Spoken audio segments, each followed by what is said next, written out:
Welcome back to Stone Creek Farm. The world outside can wait.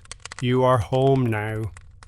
You are stepping through the heavy wooden door of the farmhouse just as the wind picks up again. Another wave of snow spirals across the yard in violent white sheets. Everything beyond arm's length disappears into the white. The blizzard has been raging for 3 days now. 3 full days of relentless wind and driving snow. The world beyond these stone walls has become a swirling white void. A place that no longer seems quite real. But here, inside, you are wrapped in warmth, in safety, in the solid reassurance of shelter. You push the door closed behind you. Feel the solid weight of it as it settles into its frame with a satisfying thud. The howling wind becomes muffled, distant, softened by the thick wood and the heavy iron hinges and the protection of these walls. The storm belongs to another world entirely, a world that cannot reach you here. Take a deep breath now. Let your shoulders drop away from your ears. Feel the warmth beginning to reach your cheeks and fingertips as you stand in the entrance of your farmhouse. Allow your body to recognize that you are inside now, that you are safe now, that the cold and the wind and the driving snow are outside and you are in. There is nowhere else you need to be. The animals are all tucked safely in the barn, bedded down in deep straw with plenty of hay and water to last them through another night of storm. The chickens are roosting in their whitewashed coop, fluffed into warm golden balls of feathers, pressed together for warmth, the colonel standing watch. Even as he sleeps, Miller is already inside. You can hear the soft sound of his breathing from somewhere deeper in the house, that heavy wheezing breath that speaks of age and contentment and complete trust. Everything that needed doing today has been done.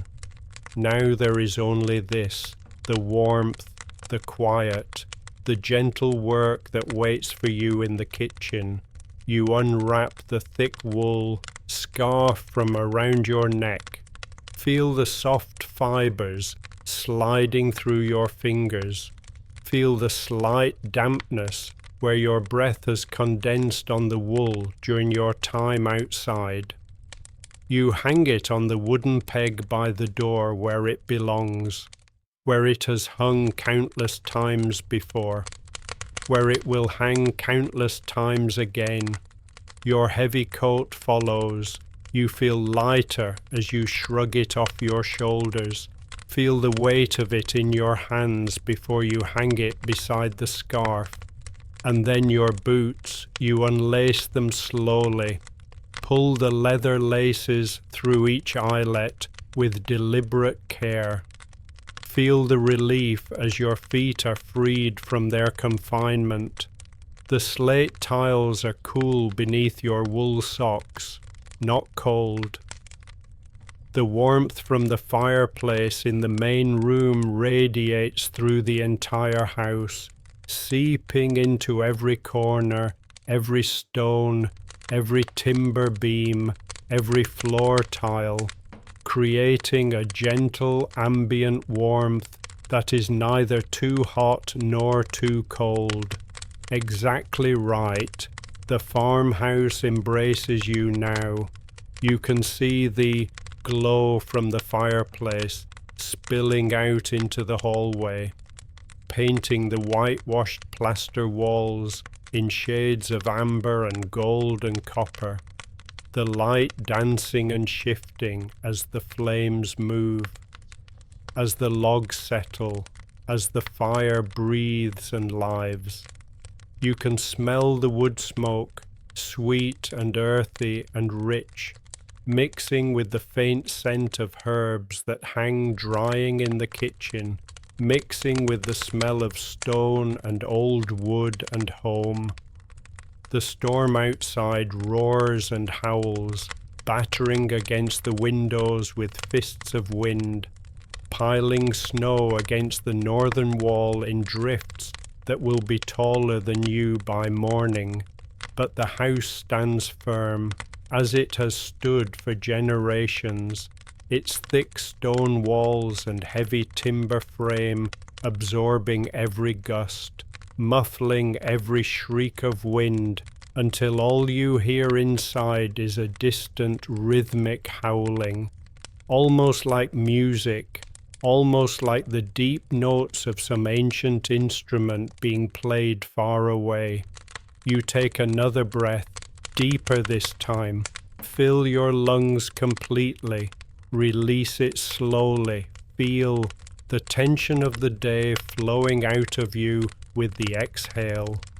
Your body beginning to understand that the work is done, that the rest can begin, that this is your time now. Your warm, safe time in this warm, safe place. You walk slowly toward the kitchen. Your sock-covered feet make no sound on the thick wool rugs that soften the floors, rugs that have been here longer than you have, woven in patterns of deep red and cream and blue, patterns that tell stories if you know how to read them. The hallway is narrow and cozy, lined with old photographs in simple wooden frames, faces from decades past looking out with expressions both serious and kind.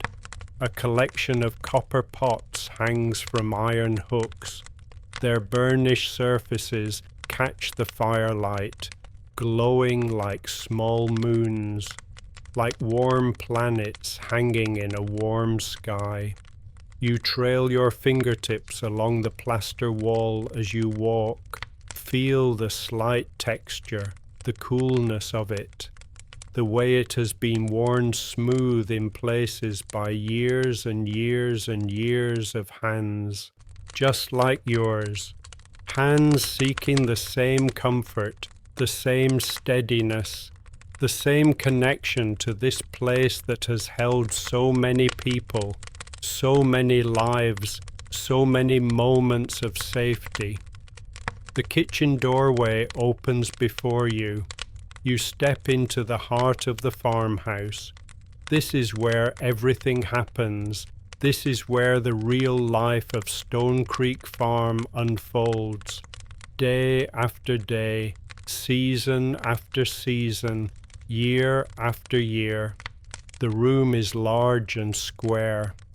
Exposed stone walls on two sides where you can see the individual rocks that were laid by hand, fitted together with such precision that the mortar between them is barely visible. Whitewashed plaster on the other walls, smooth and bright, reflecting the light back into the room. The ceiling is crossed with honey-colored timber beams, dark with age and smoke and time, massive beams that could hold up the sky. From these beams hang bundles of dried herbs, rosemary and thyme and lavender and sage. Their papery leaves rustle slightly in the warm air that rises from the wood-burning stove in the corner, creating a gentle sound like whispered secrets. The stove is magnificent, made of black cast iron, heavy and solid and permanent, ornate scroll work on the doors and along the edges, decorative flourishes that speak of craftsmanship and pride. A flat top where a copper kettle sits.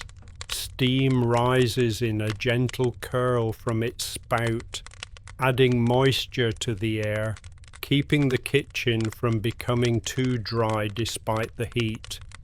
The fire inside the stove glows through the small vent slits, sending bars of orange light across the floor, painting stripes of warmth and brightness on the slate tiles.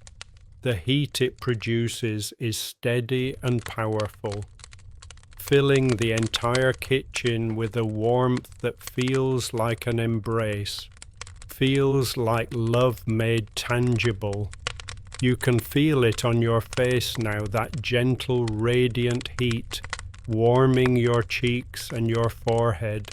You close your eyes for just a moment, let it soak into your skin, into your bones, melting away the last traces of cold from your time outside, replacing it with deep, penetrating warmth.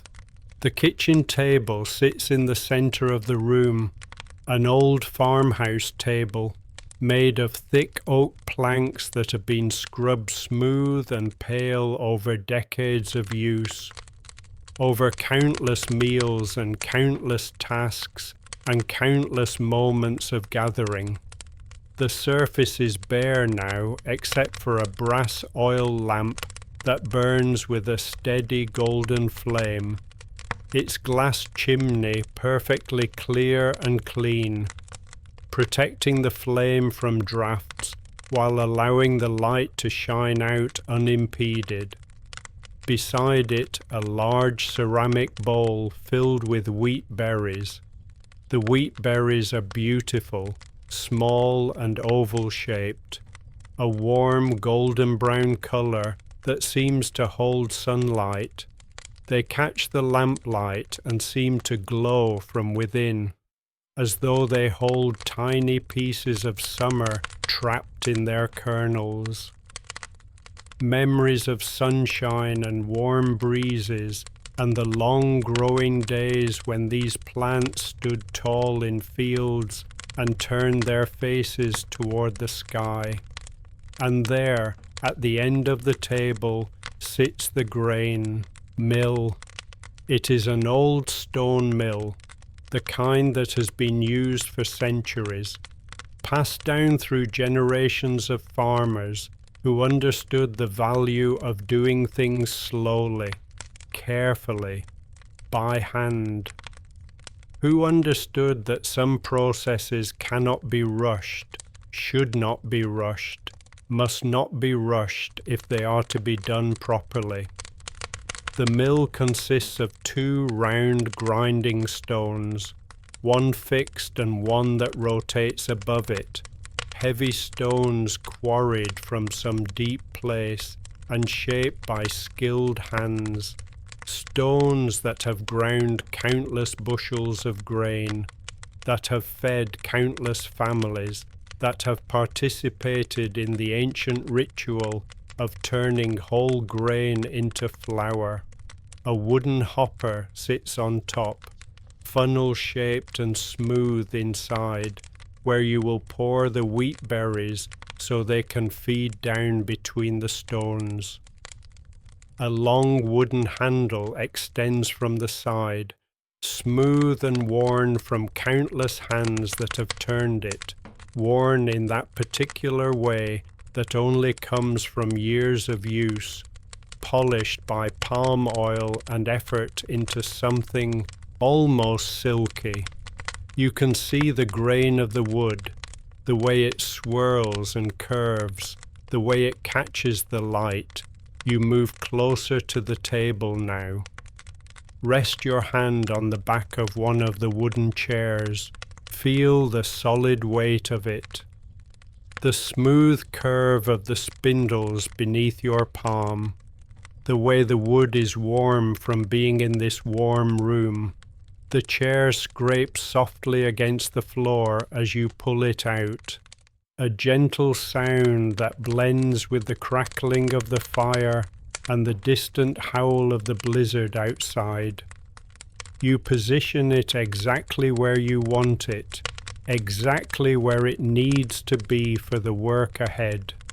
You sit down slowly, feel your body settle into the chair, Feel the way your spine straightens and then softens, the way your hips sink into the seat that has been shaped by use into a gentle curve, a curve that fits you perfectly, that knows the shape of a human body and welcomes it.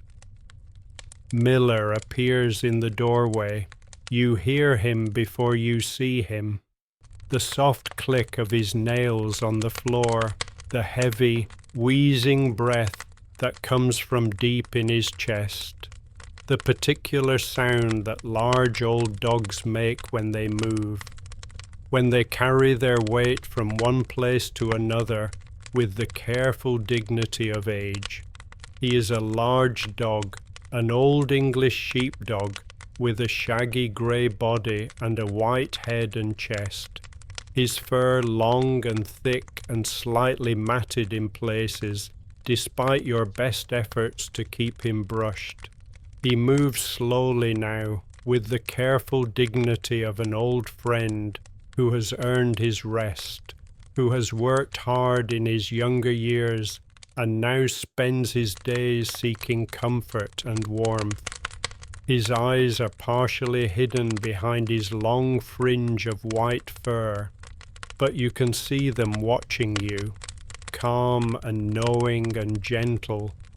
His tail gives a slow, lazy wag as he crosses the kitchen, his paws padding softly on the floor, heading for his favorite spot. Miller circles once, twice, 3 times before he lowers himself down with a grunt that sounds almost human, a sound of effort and relief and satisfaction all mixed together. He lies on his side on the thick rug in front of the stove, his legs stretching out, his head resting on his paws. Within moments his breathing has deepened into the steady rhythm of sleep, that deep, regular breathing that speaks of complete relaxation, complete trust, complete safety. You watch him for a moment, feel a wave of contentment wash through you like warm water. Miller is safe, the house is warm, the storm can rage as much as it likes, can howl and shriek and throw snow against the windows, but it cannot touch you here, cannot disturb this peace, cannot break through these walls. Fig the cat is somewhere nearby as well. You catch a glimpse of orange fur on top of the cupboard, where Fig has claimed the warmest spot in the entire kitchen, right above the stove where the heat rises in invisible waves, where the air is warmest and stillest and most comfortable. Fig is curled into a perfect circle, her fluffy tail wrapped over her nose, her paws tucked beneath her chest. Her green eyes are closed, sealed shut in the particular way that cats close their eyes when they are utterly content. She is purring. You cannot hear it from here. But you know she is purring because Fig is always purring when she is warm and safe and high above the floor, where the world cannot bother her, where she can observe everything while remaining untouchable, where she is queen of her small domain. You turn your attention back to the grain mill. The wheat berries in the bowl are calling to you, waiting to be transformed, waiting for your hands and your effort and the steady grinding of the stones to break them down from whole kernels into fine flour. There is something deeply satisfying about this work, something that connects you to every person who has ever grown wheat and ground it into flour, who has ever understood that bread begins here. With this simple act of turning grain into something finer, something more refined, something that will nourish and sustain and fill bellies and bring satisfaction. This is old work. This is good work. This is the kind of work that humans have been doing for thousands of years and will continue doing for thousands more, because bread is fundamental, because flour is fundamental, because the act of grinding grain connects us to the earth and the harvest and the cycle of seasons in a way that few other tasks can. You reach out and run your hand through the wheat berries, feel them slide between your fingers, smooth and hard and cool. Hear the soft shushing sound they make as they move against each other, a sound like rain on leaves or wind through grass. They are cool to the touch, smooth. Almost like small stones but lighter, they have a faint sweet smell, like summer fields and sunshine. The particular scent of grass and grain that speaks of growing things, of life, of abundance. You scoop up a handful and let them fall back into the bowl. Watch the way they catch the lamplight, the way each individual berry seems to glow for just a moment as it tumbles through the air. The way they tumble over each other in a small cascade of gold and brown and copper, clinking softly as they land. The blizzard howls outside. The windows rattle slightly in their frames, a soft rattling that speaks of wind pressing against glass, testing the seal, seeking entrance but finding none, but the sound is far away, muted, almost soothing in its constancy, like white noise that blocks out everything else. That creates a bubble of sound within which other sounds can exist more clearly. You are aware of it the way you are aware of your own heartbeat, always there, always steady, but requiring no attention, no thought, no concern. The farmhouse protects you. The thick stone walls absorb the wind. The fire keeps burning.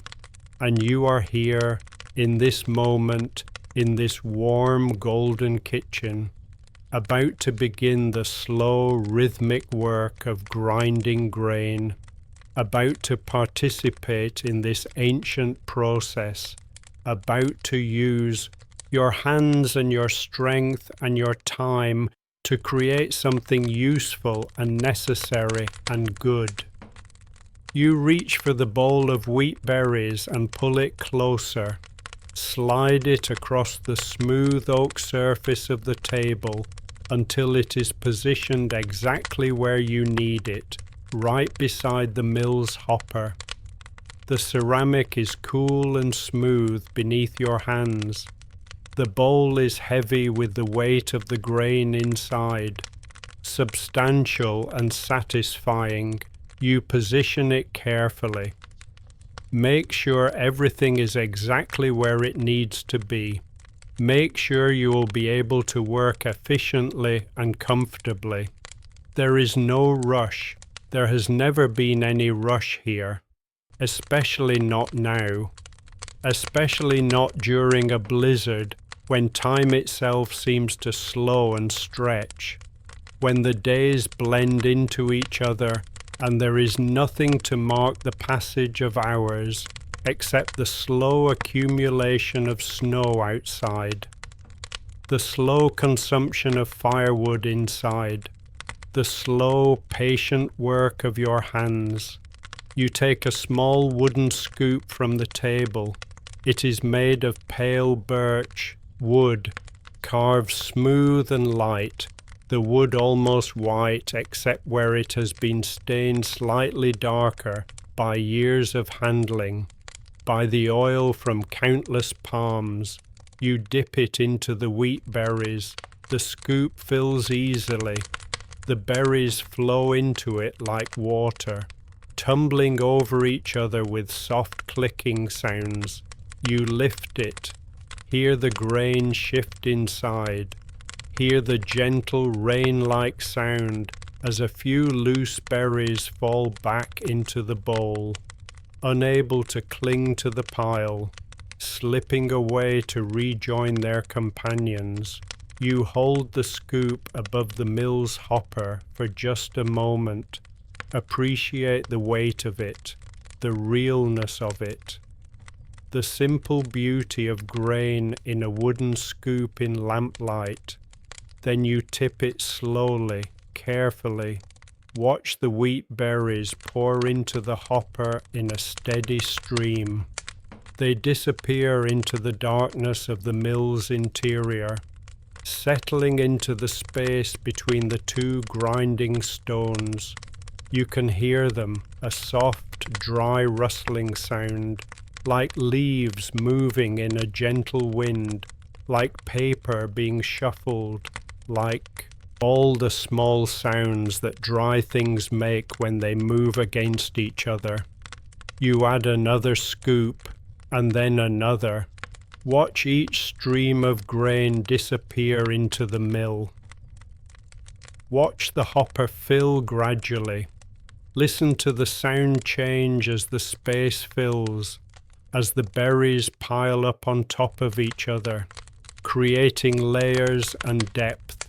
The rhythm of scooping and pouring is soothing, repetitive, meditative. You find yourself settling into it, your breathing slowing, your thoughts quieting, your attention focusing down to just this simple action, just this movement of grain from bowl to hopper. When the hopper is about half full, you pause. This is the right amount. You have learned this through experience, through trial and error, through paying attention to how the mill works and what it needs. Too many berries and the mill will strain and bind. The stones unable to turn because there is too much material between them, too much resistance, too much friction, too few, and it will run empty.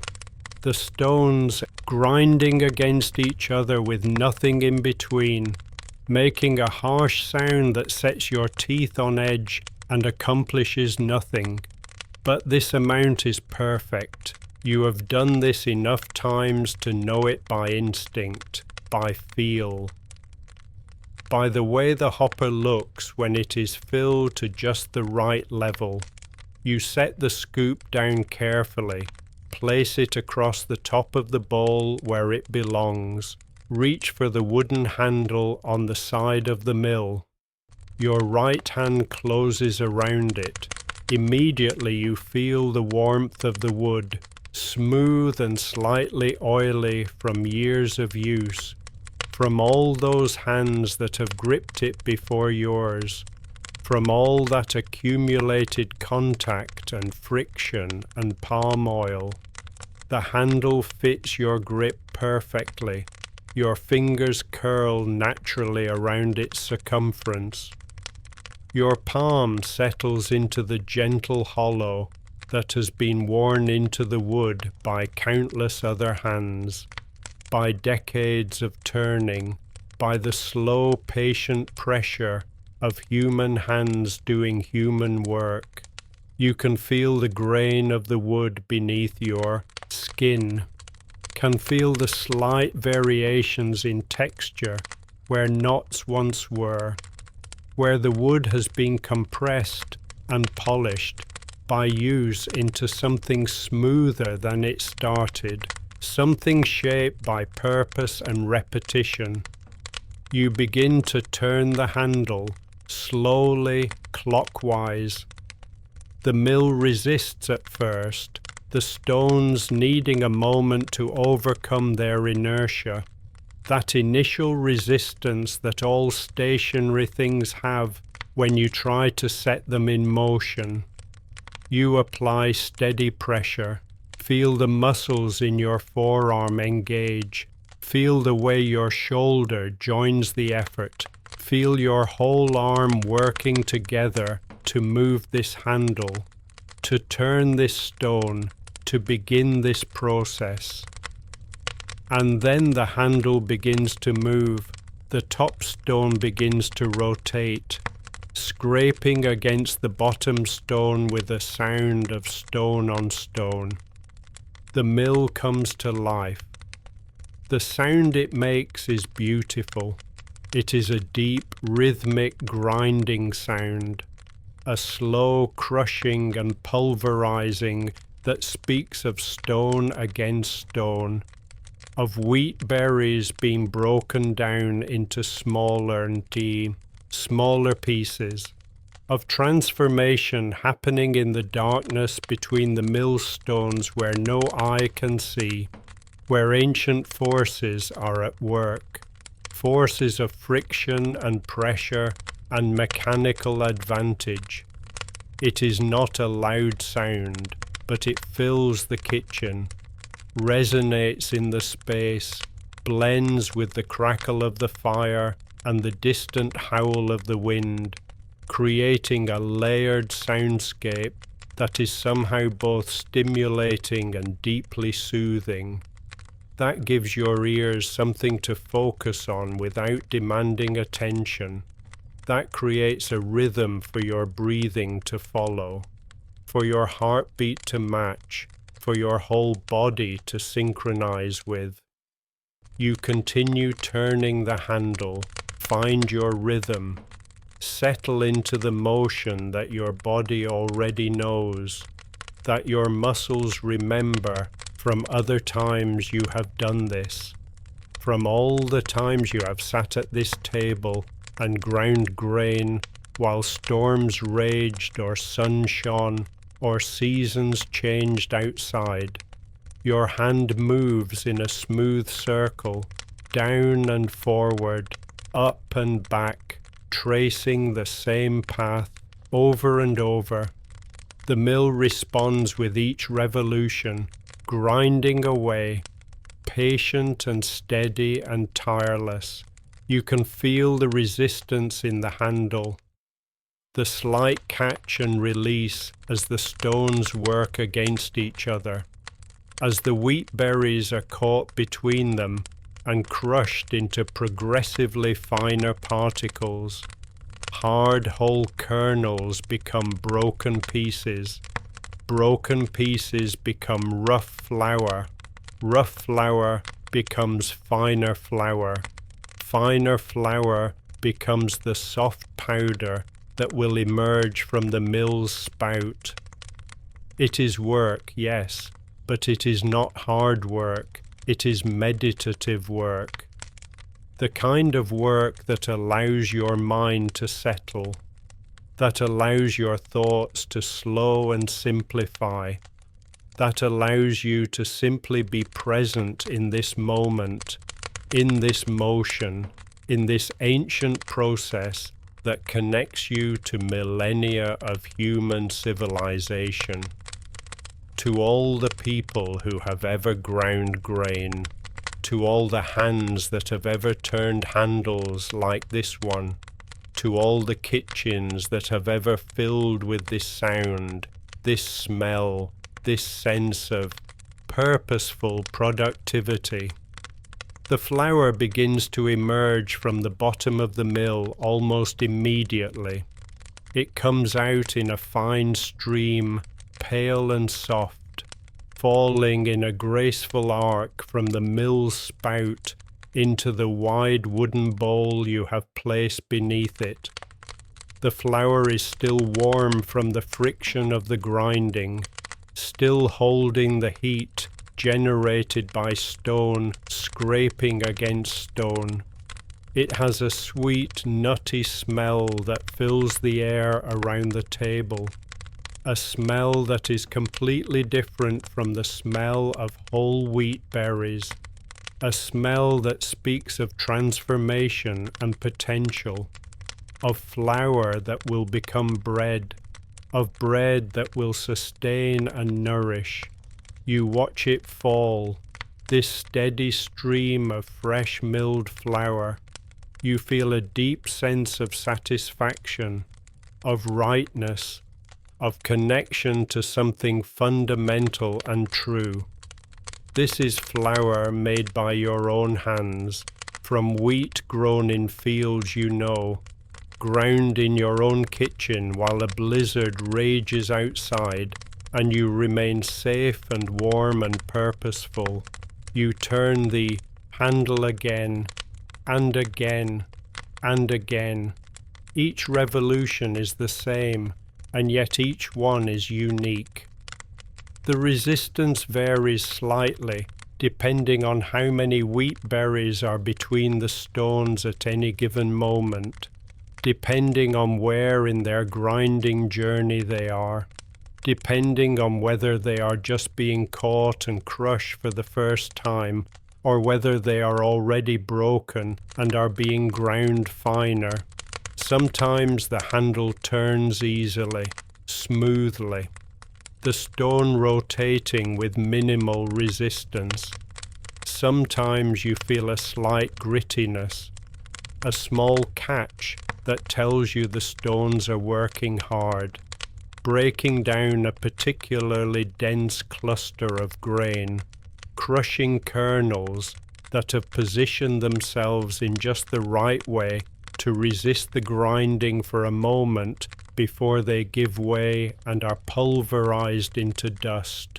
You adjust your pressure accordingly, never forcing, always allowing the mill to do its work at its own pace, trusting the process, trusting the stones, trusting the wisdom of this ancient tool. The lamplight flickers slightly as a gust of wind hits the house with particular force. But the flame does not go out. It sways and dances for a moment, bending in the slight draft that somehow penetrates even these thick walls, sending shadows moving across the walls, across the ceiling, across your hands as they continue their circular motion on the mill's handle. The shadows are long and soft, stretching and compressing with each flicker of the lamp, creating a gentle visual rhythm that matches the rhythm of your work. That adds another layer to the experience, another dimension to this simple task. You watch the shadows for a moment, watch the way they dance and play across the whitewashed plaster. Then you return your attention to the mill, to the handle, to the steady circular motion that has become as natural as breathing. Perhaps you notice your own shoulders softening now, the way they've dropped even lower without you consciously releasing them, the way the warmth from the stove is working its way into the muscles, making everything feel loose and easy and comfortable, your body learning from the steady rhythm, from the patient repetition, from the ancient wisdom of doing one thing over and over, until it becomes meditation. You can feel the warmth of the kitchen seeping into your body now. It is a gradual warmth, not overwhelming, not too intense, but steady and encompassing and deeply comforting. It starts at your skin and works its way inward, loosening muscles you did not realize were tense, softening the edges of thoughts you did not realize you were holding, melting away small accumulations of stress and worry and concern that you had carried with you into this room without knowing they were there. Your shoulders drop even lower, your jaw unclenches, your breathing deepens. The warmth reaches your core, reaches your bones, reaches the deepest parts of you. You feel yourself relaxing in ways You did not know you needed to relax, settling into this chair, into this moment, into this work in ways that feel profound and necessary and good. Your breathing has slowed to match the rhythm of the mill, in as you pull the handle down and forward, out as you push it up and back, in and out, round and round, breath and motion becoming one continuous flow, one integrated experience where there is no separation between your body and your work, between your breathing and your movement, between yourself and this moment. The rhythm enters your bloodstream, synchronizes with your heartbeat, becomes part of you in a way that makes it impossible to tell whether you are controlling the rhythm or the rhythm is controlling you. In truth, it does not matter, because you and the mill and the grain and the flour and the rhythm are all part of the same process, all part of the same ancient dance of transformation. The bowl beneath the mill is beginning to fill with flour. You can see the pale mound growing, expanding upward and outward. The surface of it ripples slightly each time a new stream of flour falls onto it, creating tiny peaks and valleys, creating texture and dimension. The texture of the flour is incredible, so fine, so soft, like powdered silk or the finest sand or the softest snow, something that seems almost impossible in its fineness, in its delicacy, in its complete transformation from the hard, dense wheat berries that went into the mill. You reach down with your left hand and let your fingertips brush across the surface of it. It is cool and dry and impossibly smooth, coating your fingertips with a pale dust that feels like nothing and yet feels like everything, like the essence of wheat distilled down to its most refined form. A small puff of flour dust rises from where you touched it, hanging in the air for a moment like a tiny cloud, catching the lamplight and glowing golden before it settles back down, drifting slowly through the air before returning to the mound from which it came. You return your left hand to your lap. Continue turning with your right. The motion has become automatic now, ingrained in your body, stored in your muscles and nerves in a way that requires no conscious thought, no mental effort. Your body knows what to do. Your hand knows where to go. Your arm knows how to move. And so your mind is free to simply observe, to notice, to be present with the sounds and smells and sensations that surround you, to experience this moment fully without trying to control it or direct it or change it in any way. You are simply here, simply turning this handle, simply grinding this grain, simply being present in this warm kitchen on this stormy night with this simple task that is both entirely mundane and somehow deeply meaningful. The fire in the stove pops softly. You glance over to see a small spark drift upward through one of the vent slits, glowing orange for just a moment before winking out, consumed by its own heat, dying as quickly as it was born. Miller shifts in his sleep, his legs twitching slightly as he dreams, perhaps of summer days running through fields of tall grass, perhaps of chasing rabbits or herding sheep, or doing whatever work he did in his younger years before he retired to this quiet life. This life of warmth and rest and gentle companionship. His breathing remains deep and even, unchanging.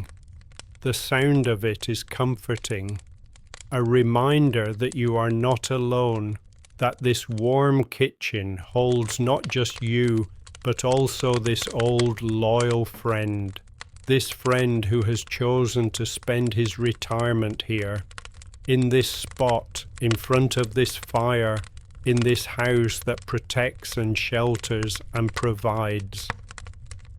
The wheat berries in the hopper are diminishing. You can hear the change in the sound of the mill, a slight hollowness as there is more space and less grain between the stones. As the stones begin to scrape more directly against each other without as much cushioning material between them, you reach for the wooden scoop again, move slowly, deliberately.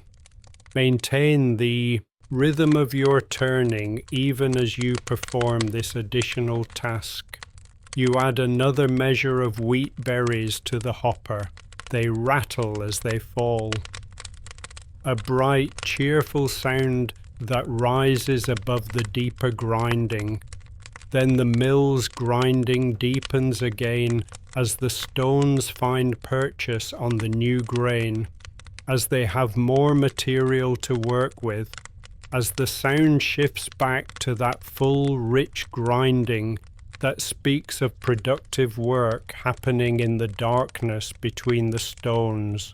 You settle back into your rhythm, turn and turn and turn.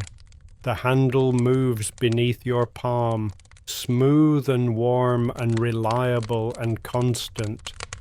Your shoulder rocks slightly with each revolution, a gentle forward and back motion that feels almost like a dance, or like the rocking of a boat on calm water, or like any of the many gentle repetitive motions that humans make when they are engaged in satisfying work.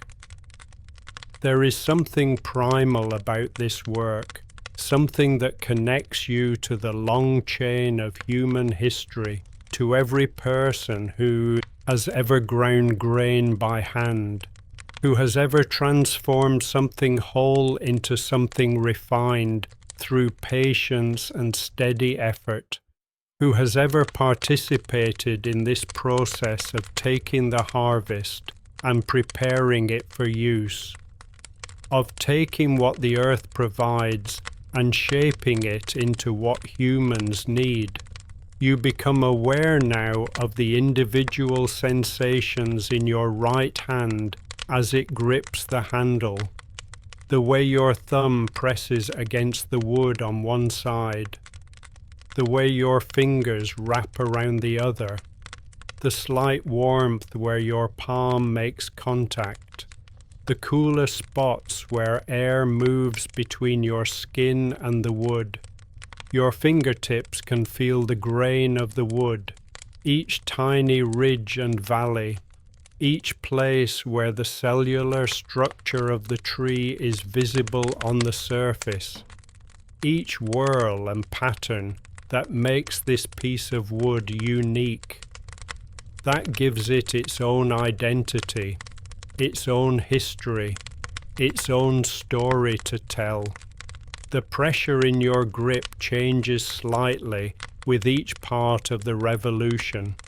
As you pull down and forward, your grip tightens, your fingers pressing more firmly against the wood. As you push up and back, your grip softens, your hand riding along with the motion rather than forcing it. This subtle variation in pressure, this gentle pulse of grip and release.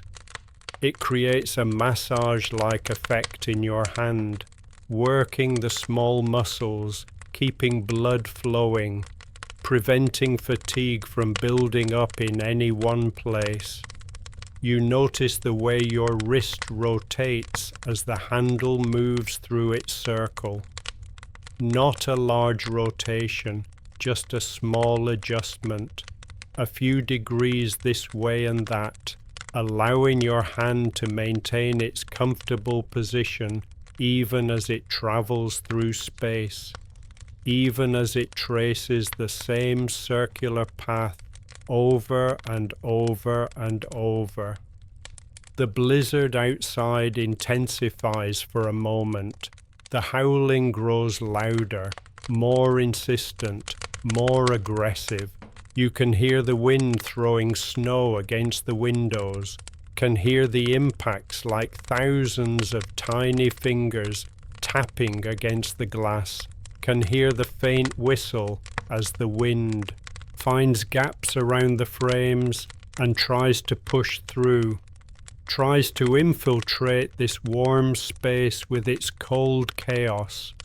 But the windows hold, the frames hold, the house holds, the glass does not break, the seals do not fail, the walls do not yield, and you are safe inside, turning the handle of the grain mill, watching flour accumulate in the wooden bowl, breathing in the sweet smell of fresh ground wheat, existing in this bubble of warmth and light and safety that the storm cannot penetrate. No matter how hard it tries, time passes, though you are not measuring it. You have no idea whether you have been grinding for 10 minutes or 30 minutes or an hour.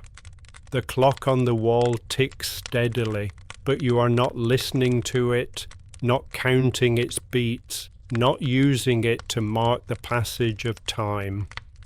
Time here is measured differently, measured by the accumulation of flour, by the depletion of wheat berries, by the number of revolutions of the mill handle, by the gradual deepening of your breathing, by the slow settling of your thoughts into quietness and peace.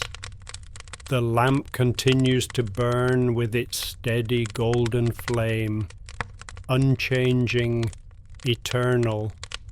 A small sun in the center of your table. The fire continues to crackle and glow, feeding on the logs you placed in it earlier, transforming wood into heat and light, performing its own ancient process of transformation. Miller continues to sleep, his breathing steady, his body relaxed, his mind wandering through whatever dreams old dogs have. Fig continues to purr silently from her perch above the stove, her body a perfect orange circle, her eyes closed, her mind in that mysterious place where cats go when they are completely content. And you continue to grind grain, one revolution at a time, one handful of wheat at a time, transforming the harvest of past summers into the promise of future bread. Your hand is warm now from gripping the handle. There is a pleasant feeling of engagement in your forearm muscles, not strain, but a gentle, sustained effort that feels healthy and good, the kind of exercise that makes muscles stronger and more capable. You shift your grip slightly, adjust your fingers, find a slightly different position on the handle to give certain parts of your hand a brief rest. Then you continue, down and forward, up and back. The wheel turns, the stones grind, the flour falls, the rhythm continues, unbroken, steady, reliable, constant as the tides, constant as the seasons, constant as the rising and setting of the sun. You become aware of something interesting. the way the sound of the mill creates a kind of sonic anchor in the room, a foundation upon which all other sounds rest. The grinding is the bass note, deep and continuous, always there, always steady, the foundation of everything else.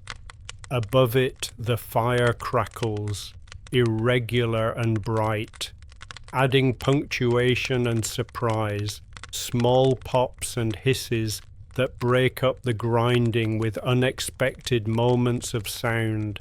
Miller's breathing provides a different rhythm, slow and deep. A gentle whooshing pattern that creates a counterpoint to the mill's grinding. That creates a separate but complementary pattern. The wind outside howls constantly. But it is so distant now, so muted by the thick walls, that it becomes almost like a drone, a single sustained note that everything else happens on top of, a reminder of the world beyond these walls, a backdrop against which the interior sounds stand out more clearly.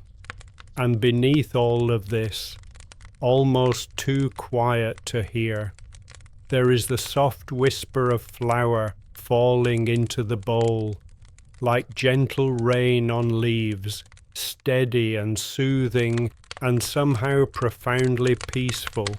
These layers of sound stack on top of each other, blend together, create a rich tapestry of audio that is constantly present but constantly changing in subtle ways. A living soundscape that breathes and shifts, that has depth and dimension, that fills the space without overwhelming it. The mound of flour in the bowl has grown considerably. It is tall enough now that the new flour falling onto it does not make a sound. It lands silently, absorbed into the soft mass of what has already accumulated, disappearing into the pale cream surface like snowflakes landing on existing snow. You pause in your turning for just a moment to look at it, to appreciate the pale cream color of it, the way it holds the lamplight on its surface without reflecting it back sharply, the way it seems to glow from within with a soft, gentle luminescence, as though the flour itself is creating light rather than merely reflecting it. This is your flour, made here, made now, made by your own hands and the turning of the mill and the friction of stone against grain. It belongs to you in a way that store-bought flour never could. You feel a deep sense of ownership and pride and satisfaction in its existence. You add more wheat berries to the hopper. The scoop dips into the bowl, emerges full of golden brown kernels, tips over the hopper's opening. The berries rattle as they fall, tumbling over each other, bouncing slightly as they hit the berries already in the hopper, settling into the spaces between them. The mill accepts them. You begin turning again. Resume the rhythm that has become as natural as breathing, as automatic as heartbeat, as integrated into your body as walking or reaching or any other motion you have performed so many times that it no longer requires thought or attention. Your thoughts have become quiet. They drift by occasionally, gentle and slow, like clouds moving across a summer sky, but they do not demand attention, do not create urgency, do not pull at you or disturb you or require response. They simply are, and then they pass, and you remain here, in this kitchen, turning this handle, grinding this grain, existing in this moment that feels both endless and perfect, both timeless and deeply rooted in this specific time, this specific place, this specific act of making flour by hand while a storm rages outside. The warmth from the stove reaches across the kitchen and touches your right side. Gentle, radiant heat that makes your shoulder and arm feel loose and relaxed. That soaks into your muscles and joints and makes everything feel easier, smoother, more comfortable. The coolness from the stone wall on your left provides balance, a reminder that the world outside is winter and snow and howling wind, but that here, in this space, there is perfect equilibrium, warm and cool, light and shadow, work and rest, motion and stillness, all balanced, all in harmony, all exactly as it should be, as though this moment was designed, as though this configuration of elements was planned by some unseen hand to create the perfect conditions for peace and contentment and satisfaction. You continue turning the handle. The motion has become so natural now that you barely think about it, barely notice it, barely register that you are doing it at all. Your hand simply knows what to do, and it does it, over and over, steady and sure, never faltering, never varying, maintaining the same rhythm that it has maintained since you began. The mill grinds away, patient and tireless, never complaining, never slowing, never stopping as long as your hand continues to turn the handle, as long as there is grain between the stones, as long as the work continues. It is breaking down grain that grew in summer sunshine, that absorbed water from spring rains, that drew nutrients from dark soil, that was harvested under clear autumn skies, that has been stored in the barn waiting for this moment, for this purpose, for this transformation from whole kernel to fine flour that will become bread, that will nourish and sustain and satisfy. Your right hand has found a small callus on the handle, a place where the wood is slightly rougher than the rest, a tiny imperfection in the smoothness. Your fingers seek it out automatically with each revolution. Use it as a reference point, an anchor, a familiar landmark in the circular journey of your hand. This tiny imperfection becomes a comfort, a familiar friend, something to notice and appreciate rather than avoid or ignore. It is there. It has always been there. It was probably worn into the wood by some previous owner of this mill, some person who turned this handle hundreds or thousands of times, who ground their own grain in their own kitchen, who participated in this same process decades or generations ago. It will always be there, or at least it will be there long after you are gone, waiting for the next hand that grips this handle, the next person who sits at this table, the next participant in this ancient ritual of grinding grain.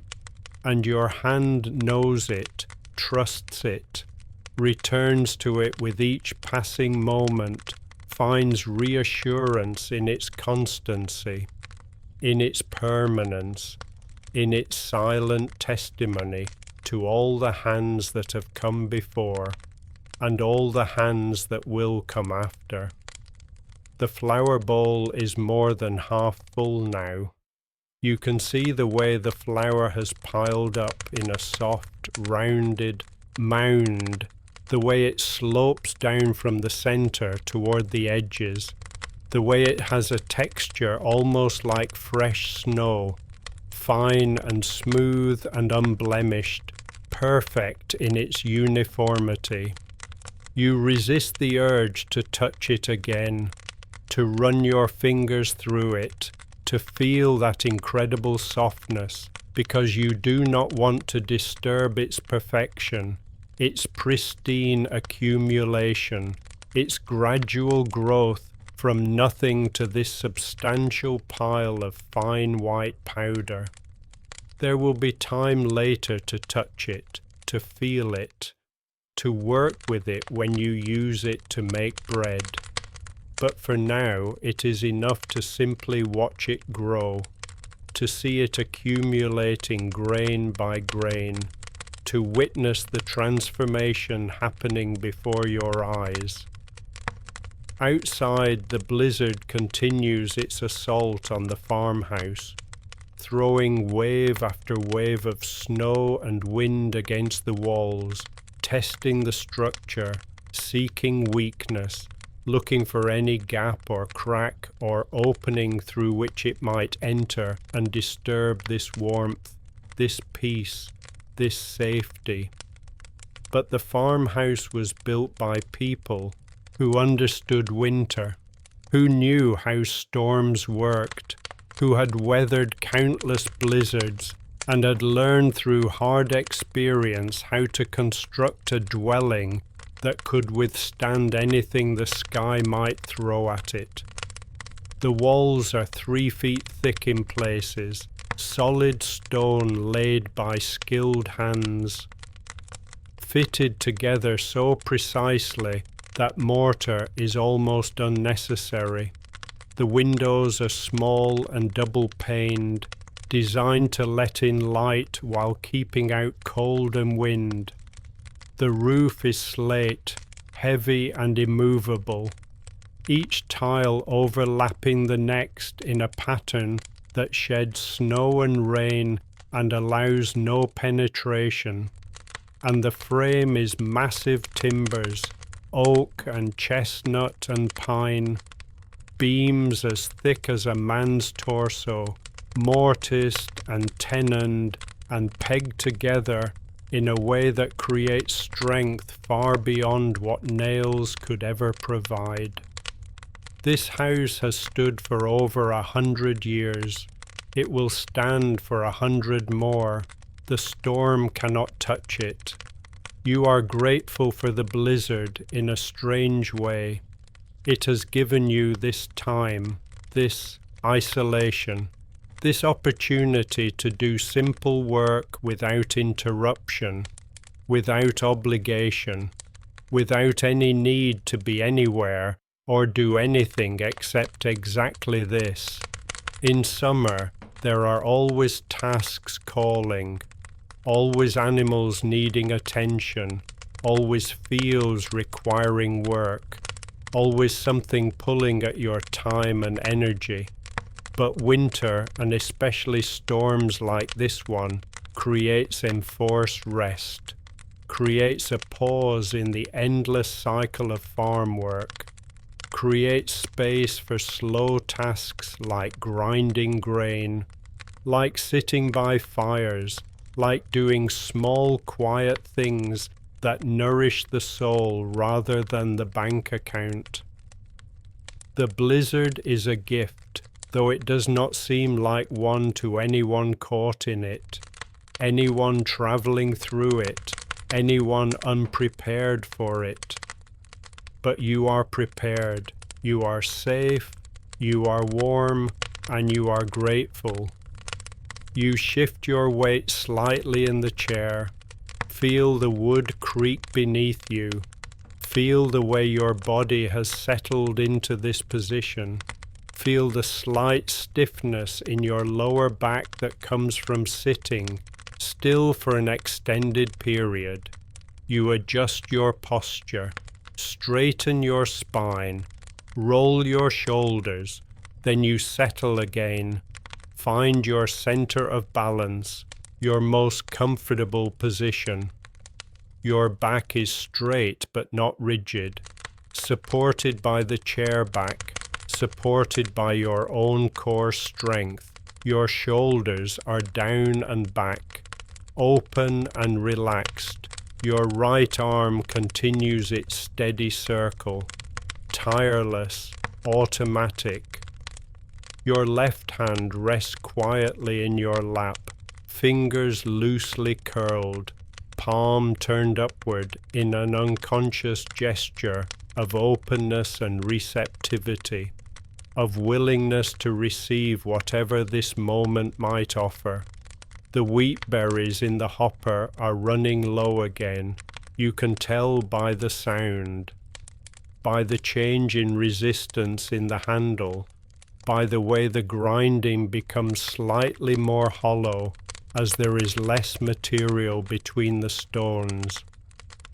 As the stones have more room to move against each other without the cushioning of grain, you reach for the bowl of whole wheat once more. You notice that it too is diminishing, that you have ground perhaps 2/3 of what you started with. The other third remains, golden and whole and patient, waiting its turn to be transformed, waiting to pass between the stones, waiting to become part of the growing mound of flour in the bowl beneath the mill. You add another scoop of wheat berries, and another, and another. The hopper fills again, the grinding deepens, you continue your work, settle back into the full, rich sound of productive grinding, of stones working hard to break down grain, of transformation happening in the darkness where no eye can see. There is something deeply satisfying about watching the bowl of whole grain decrease while the bowl of flour increases, about seeing the direct relationship between the work you are doing and the result you are achieving, about witnessing cause and effect in such a clear and immediate way. You turn the handle, the stones grind, the flour falls. There is no mystery here, no hidden process, no complicated machinery or electrical motors, or any of the things that make modern milling possible, but also make it abstract and distant and disconnected from human hands. This is direct, this is immediate, this is real. You can see it happening, you can hear it happening, you can feel it happening in the resistance of the handle and the warmth of your hand and the gentle engagement of your muscles. It is simple and clear and real in a way that so much of life is not, in a way that so much of modern existence has ceased to be. Your breathing has synchronized completely with the motion of your arm now. Each full revolution of the handle corresponds to one complete breath cycle. In as you push down and pull forward, fill your lungs with warm air that smells of wood smoke and flour and herbs. Out as you push up and sweep back.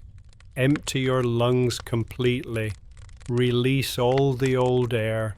Make space for new. In and out, round and round. Breath and motion woven together so tightly that they are no longer separate things. One integrated experience, one flowing process that includes your body and your work and your breath and the mill and the grain and the flour and the fire and the storm and everything. All of it together, all of it one.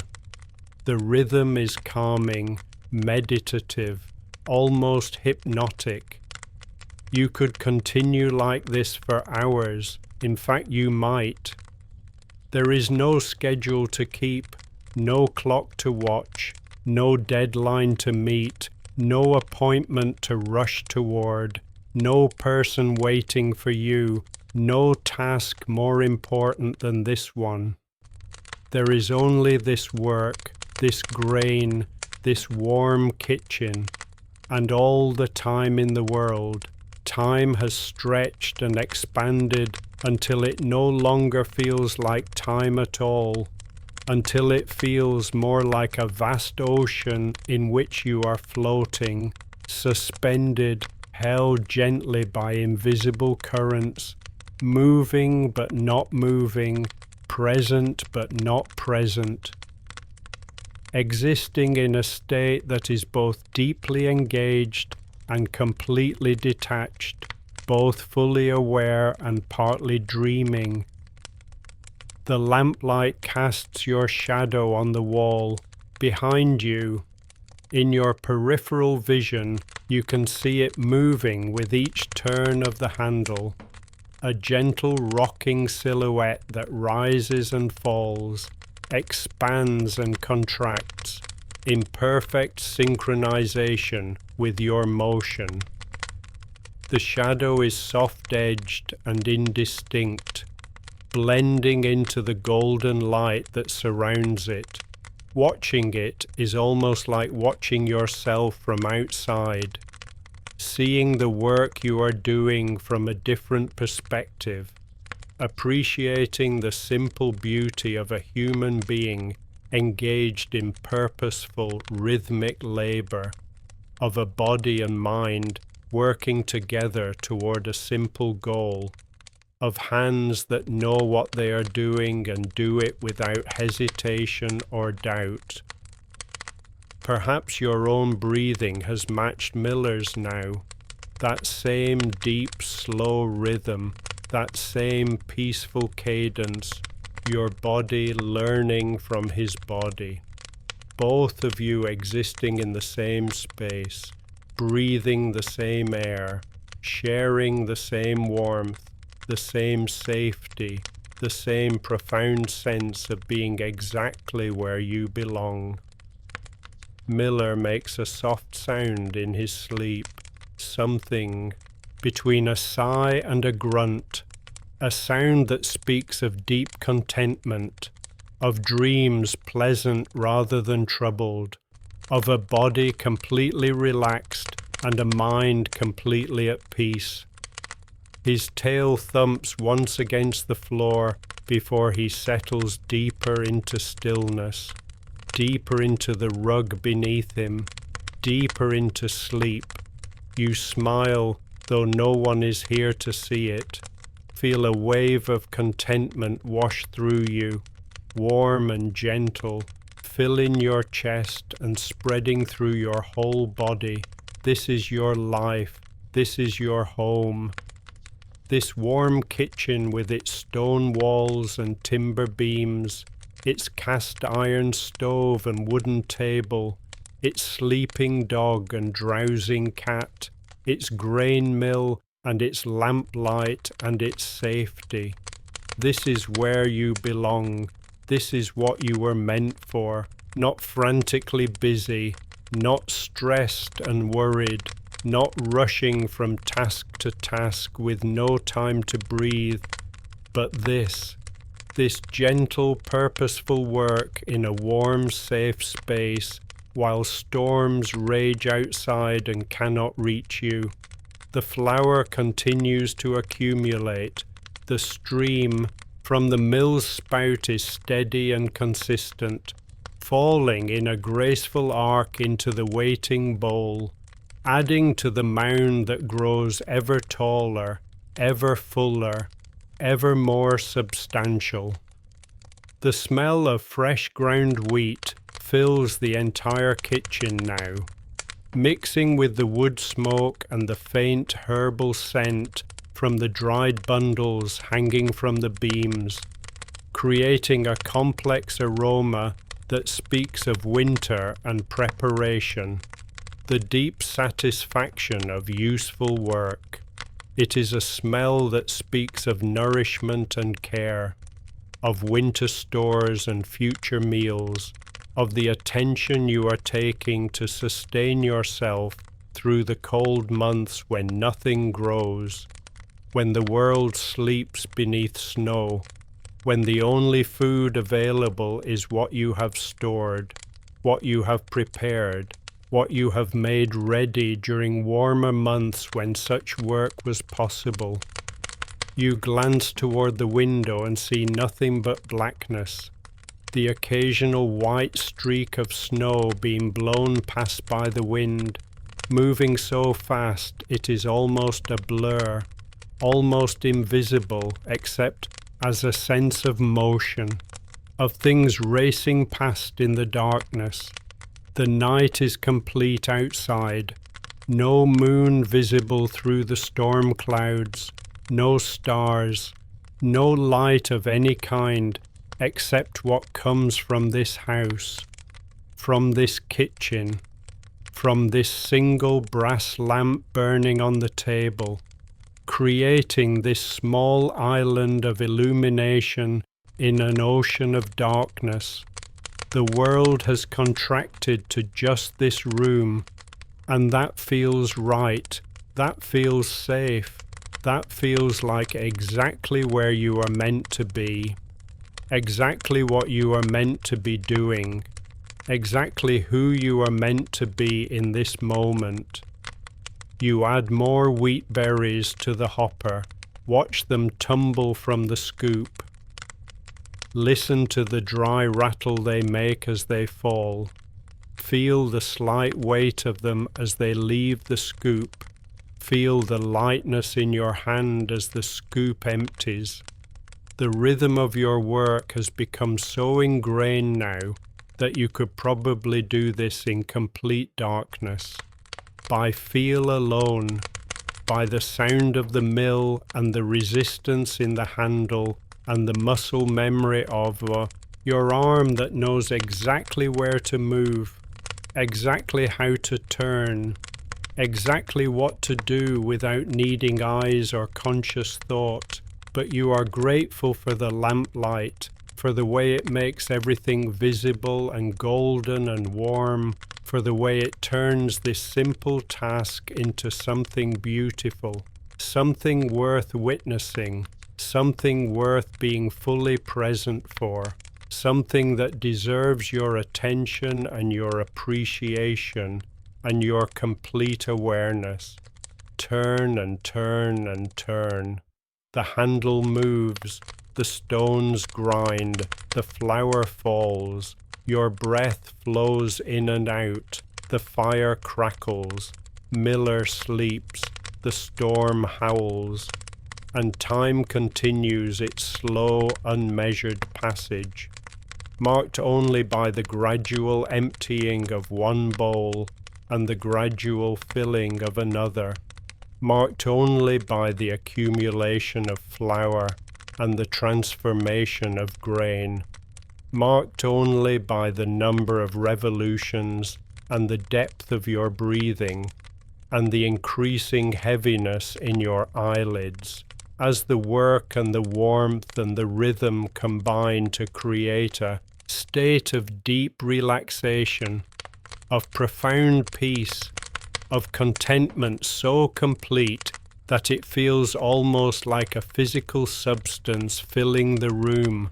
filling your body, filling everything with golden light and warmth and safety.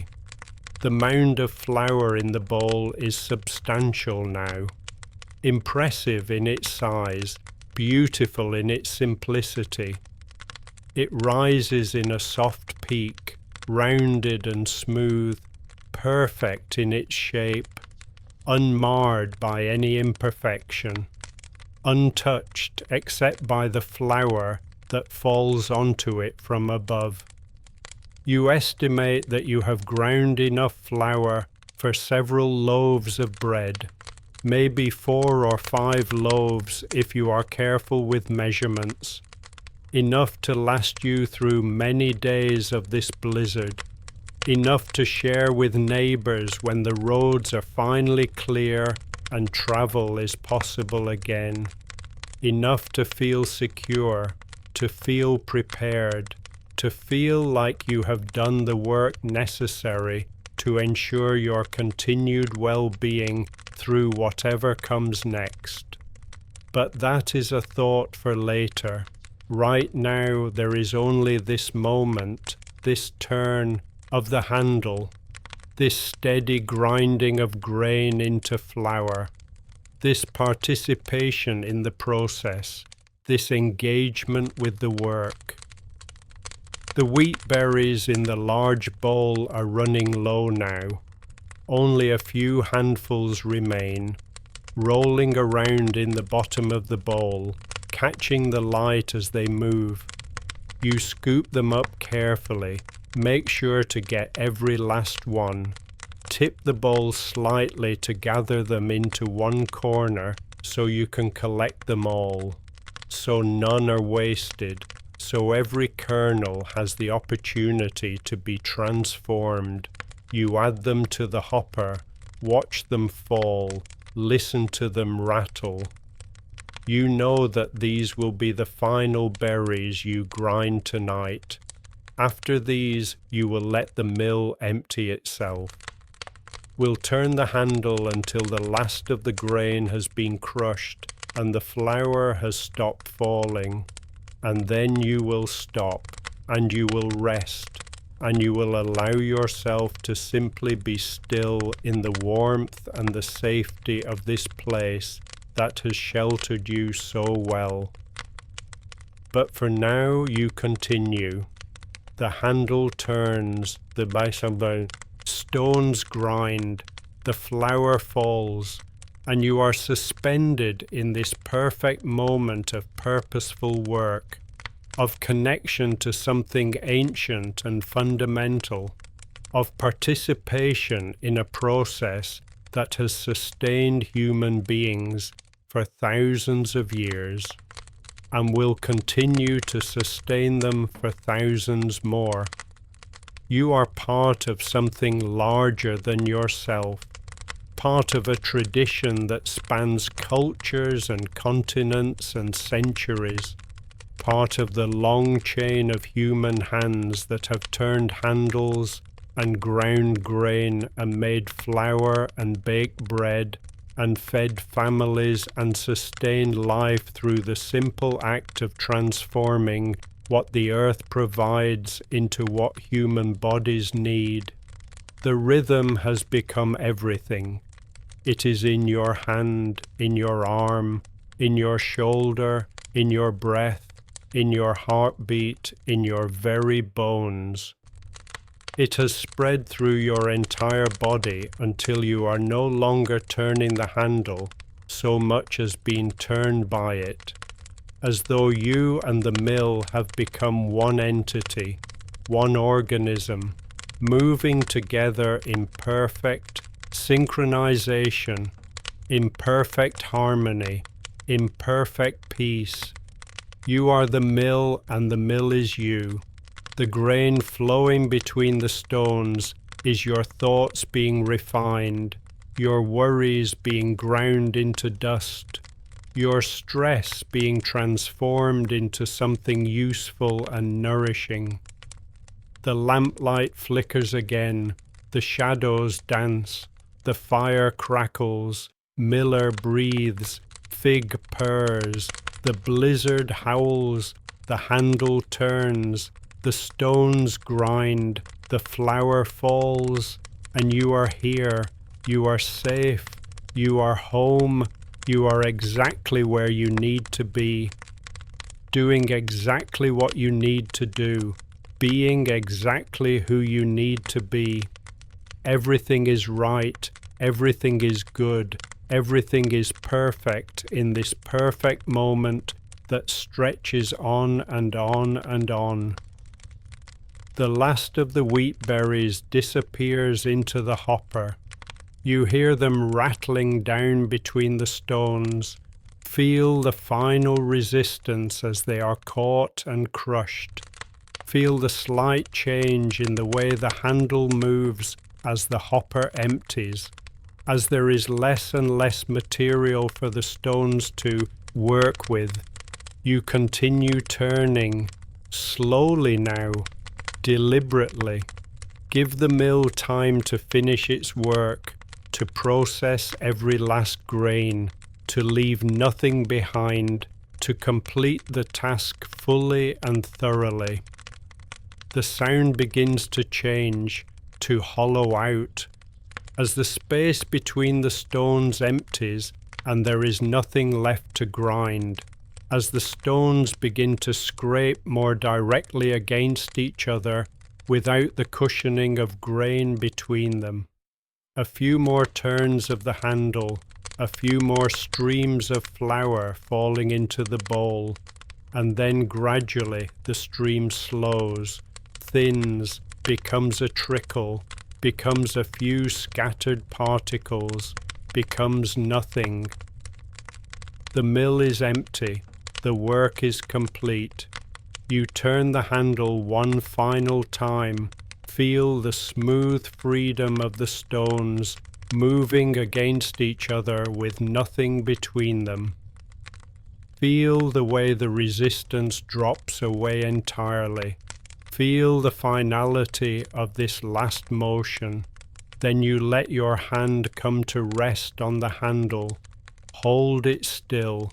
Feel the warmth of the wood against your palm. Feel the slight vibration of the stones settling. Feel the completion of the task. You sit very still for a moment. Listen to the silence that follows the ending of the grinding sound. The fire still crackles. The wind still howls. Miller still breathes. But the mill is quiet now, its work done. There is a sense of completion that fills the kitchen like a presence, like a blessing, like the feeling that comes at the end of any task done well and thoroughly. You look down at the bowl of flour, at the substantial mound you have created with your own hands, with the patience of this mill, with the gift of wheat that grew in summer fields under summer sun. It is beautiful, it is useful, it is yours.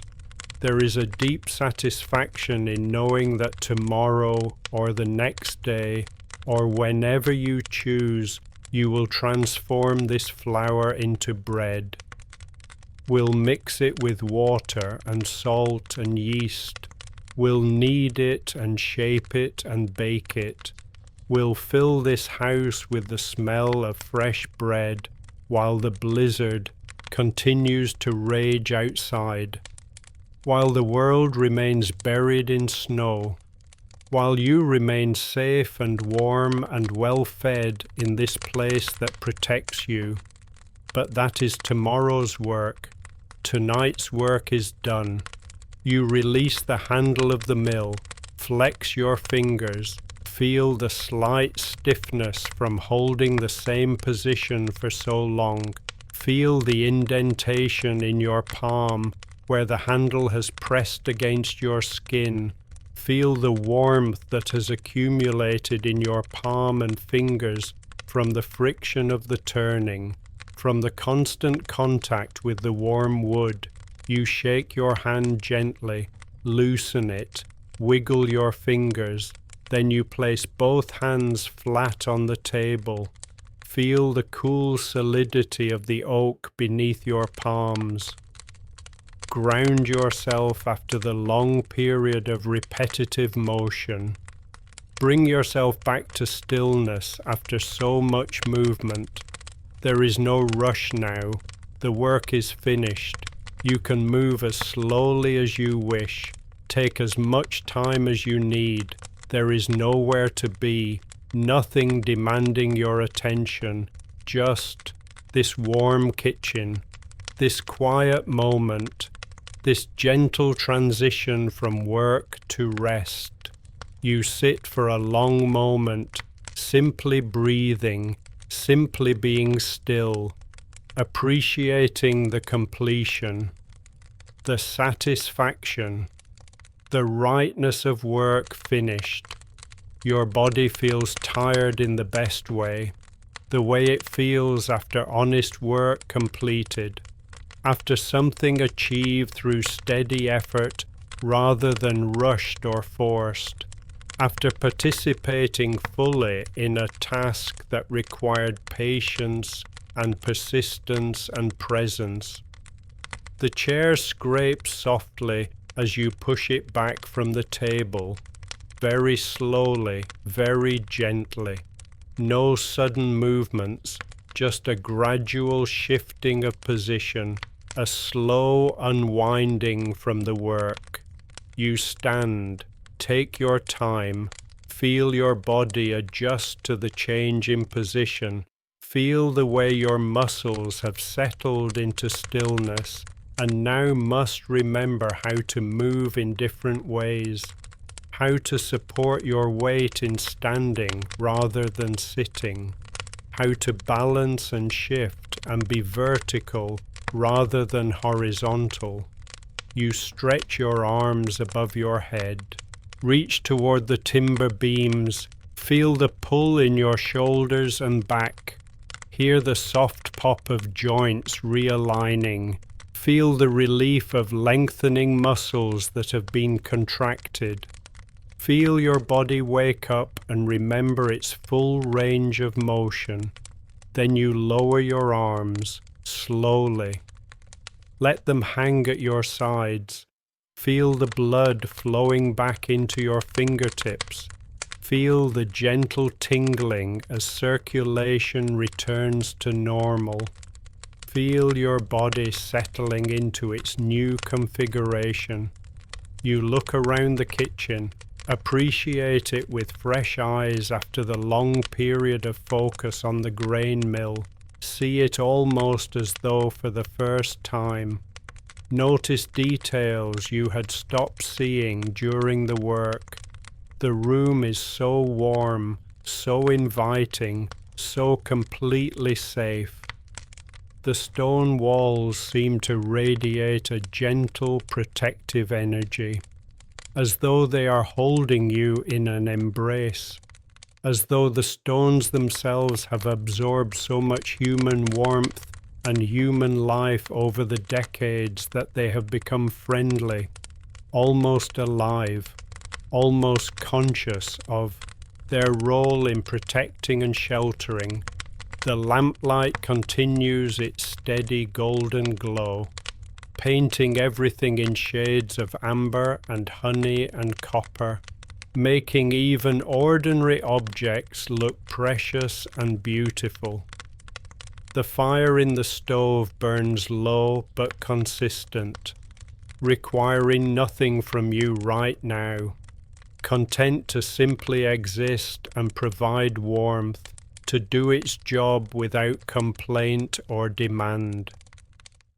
You walk over to where Miller is sleeping, move slowly across the floor, your footsteps soft and careful so as not to startle him. Though Miller is difficult to startle at his age, he has surely been aware of your presence throughout your work, has surely heard you moving and breathing and turning the mill handle, has surely included you in his dreams. You lower yourself to the floor beside him. Take your time, move gradually. Sit cross-legged on the thick wool rug that has become his bed for the night. Rest your hand on his side, on his warm, shaggy fur. Feel the rise and fall of his breathing beneath your palm. His fur is warm beneath your palm, almost hot where it is closest to his body. You can feel the rise and fall of his breathing, the steady expansion and contraction of his ribs as air moves in and out of his lungs.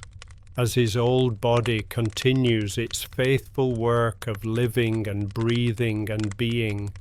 He is so solid, so real, so completely present in his dogness. There is something deeply comforting about this simple physical contact, about the warmth of another living being beside you, about the trust implicit in his continued sleep, even as you touch him, about the bond between human and dog that allows this kind of intimacy, this kind of peaceful coexistence. You stroke his side gently, feel the texture of his shaggy coat, feel the way the individual hairs separate and then come back together beneath your fingers. Feel the slight dampness where his body heat has created moisture close to his skin. Miller's tail gives a single lazy wag, an acknowledgement that he knows you are there, that he is content with this, that he is glad you are here, that everything is exactly as it should be. Then his breathing deepens again into sleep. His body relaxes even more fully.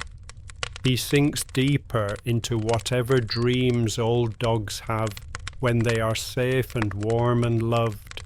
You smile, continue petting him. Let your hand move in slow, soothing strokes from his shoulder to his hip, over and over. A meditation in its own right, a way of giving comfort even as you receive it, a way of expressing gratitude for his presence, for his companionship, for his patient acceptance of this life you share. Your hand moves in rhythm with his breathing. You find yourself breathing in sync with him, your breath matching his breath. Two mammals sharing space and time and air, two beings existing peacefully together in this warm, safe place. Above you, on top of the cupboard, Fig shifts position slightly. You look up and see her stretching, her front legs extending fully, her back arching in that impossible curve that only cats can achieve, her fluffy orange tail straightening and then curling at the tip like a question mark. She yawns. Display tiny white teeth and a pink tongue. Then she resettles into her ball, tucks her paws beneath her chest, wraps her tail more tightly over her nose, becomes once again a perfect orange circle of contentment. Her green eyes open just briefly, catch the lamplight and reflect it back like small emeralds, like tiny lanterns. She looks at you with that inscrutable cat expression that could mean anything or nothing. Then her eyes close again. She is back in her cat dreams, warm and safe and utterly content in her high perch where no one can reach her, where she rules over her small kingdom of warm air and comfortable surfaces. You remain sitting beside Miller. Let the minutes pass. Let the exhaustion of the day seep into your awareness now that the work is complete, now that there is nothing left to do, now that you can finally acknowledge how tired you are. Your legs feel heavy, your arms feel heavy, your eyelids feel heavy. It is a pleasant heaviness, the kind that comes from a day well spent, from useful work completed, from being exactly where you should be and doing exactly what you should do, from fulfilling your purpose and your responsibilities and your own needs all at once.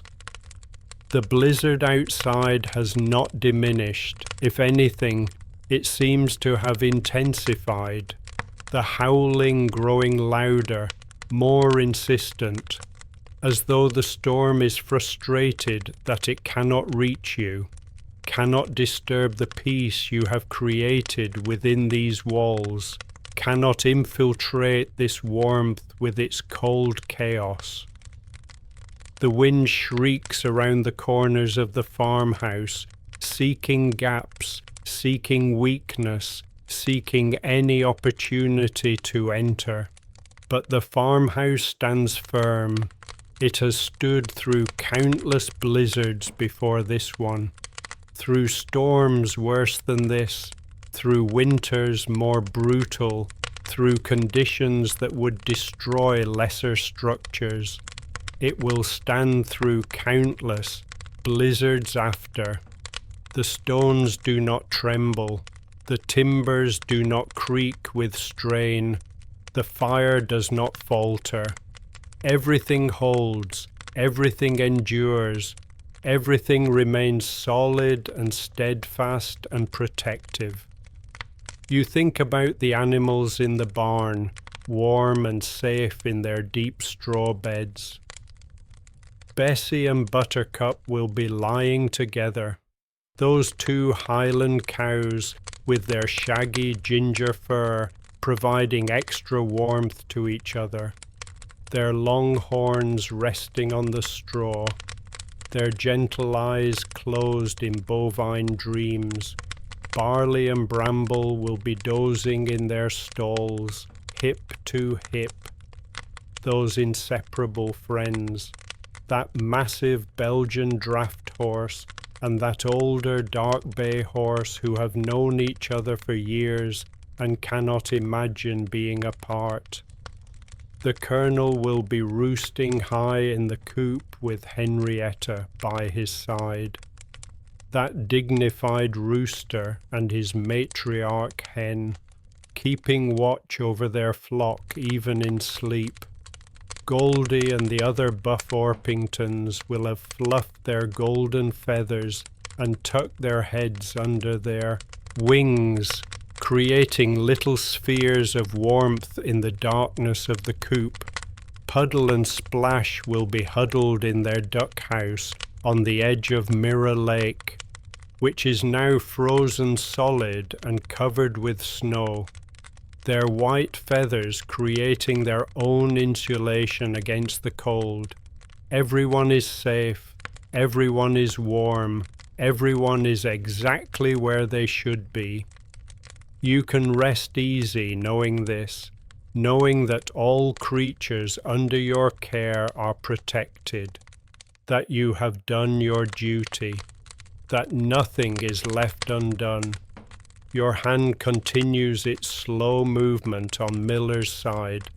You feel your own breathing slowing even further, matching his, becoming as deep and steady as his, sinking into the same peaceful rhythm that he occupies. That state of complete relaxation and trust that dogs achieve so easily and humans struggle to find.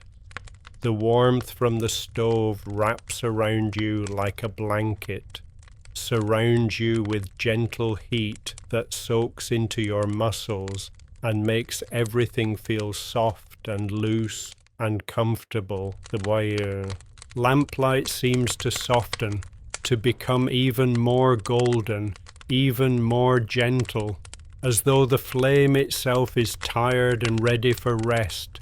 The edges of your vision are becoming soft, unfocused, as though you are looking at the world through a veil of warm honey, through a filter that makes everything gentler and kinder and more beautiful.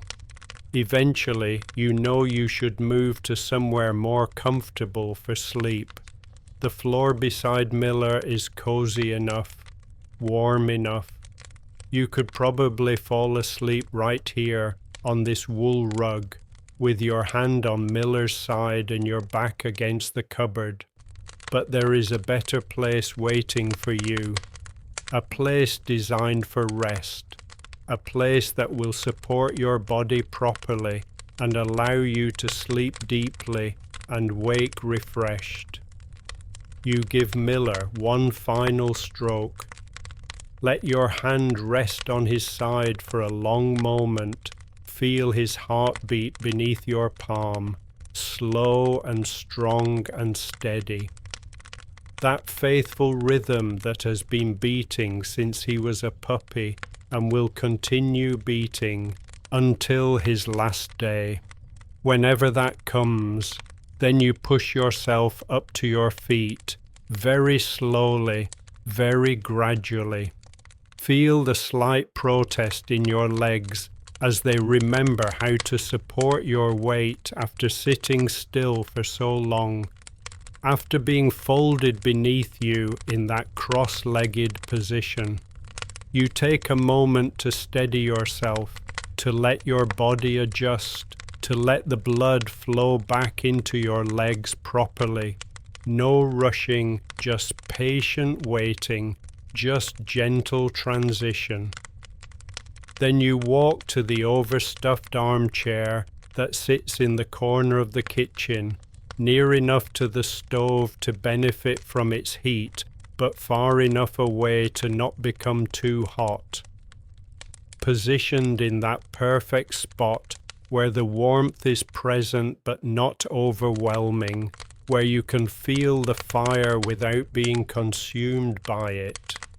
The chair is old, upholstered in deep burgundy velvet that has faded in places to a soft rose color, worn thin on the arms where countless hands have rested, shaped by countless bodies into the perfect configuration for comfort.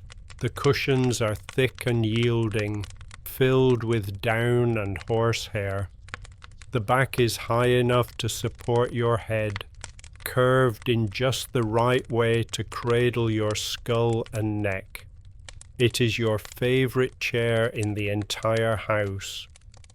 The place you come to when you want to read or think, or simply sit in warmth and comfort, when you want to be held by something soft and familiar.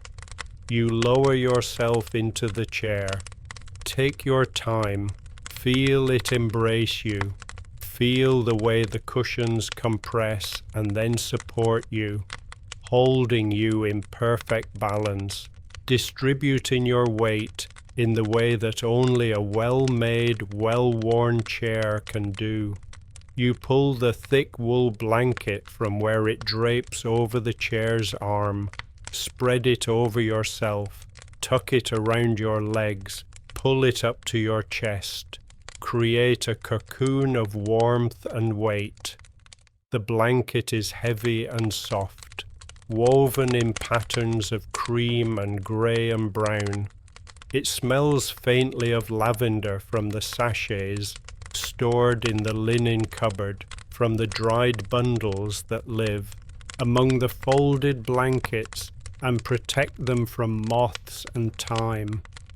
The weight of it is comforting, grounding, a gentle pressure that makes you feel secure and held, that activates some ancient mammalian response that says weight equals safety, that says pressure equals protection. You settle deeper into the chair, adjust the cushions behind your back, find the perfect position, make small movements until everything is exactly right. Your head rests against the high back of the chair, supported perfectly.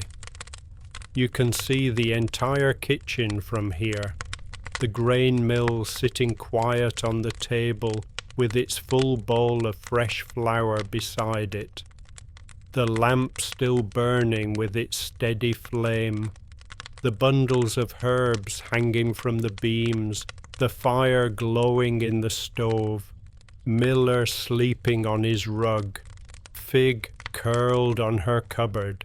Everything is visible from here. Everything is accounted for. Everything is safe. And you can rest now. knowing that all is well, that nothing requires your attention, that you have done what needed doing, and now you can simply be still. The blanket's warmth combines with the stove's warmth and the warmth of your own body. Create a cocoon of perfect temperature. You are not too hot, not too cold, exactly right. In that narrow band of thermal comfort where the body can relax completely, where no adjustment is needed, where everything is balanced and harmonious. Your hands rest on top of the blanket, fingers loosely intertwined. You watch the lamplight play across them. Watch the way your skin looks golden in this light. Watch the way your fingers rise and fall slightly with your breathing.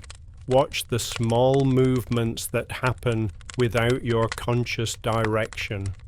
Outside, the blizzard continues its relentless assault. The wind shrieks and moans around the corners of the house.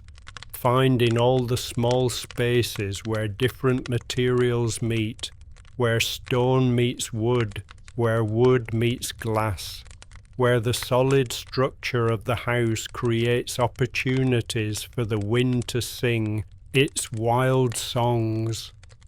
The snow piles higher against the walls, against the windows, against the door you came through what feels like hours ago. That door that now seems like it belongs to a different lifetime, a different world, a different you. But none of that matters. None of that can touch you. You are inside. You are safe. You are warm. You are home. And nothing can change that. Nothing can disturb that. Nothing can take that away from you. Your eyelids are growing heavier now. Each blink takes slightly longer, the darkness lasting a fraction of a second more before you open your eyes again. You notice this gradual lengthening of the darkness, this slow transition from waking to sleeping, from conscious to unconscious, from being actively present to being peacefully absent.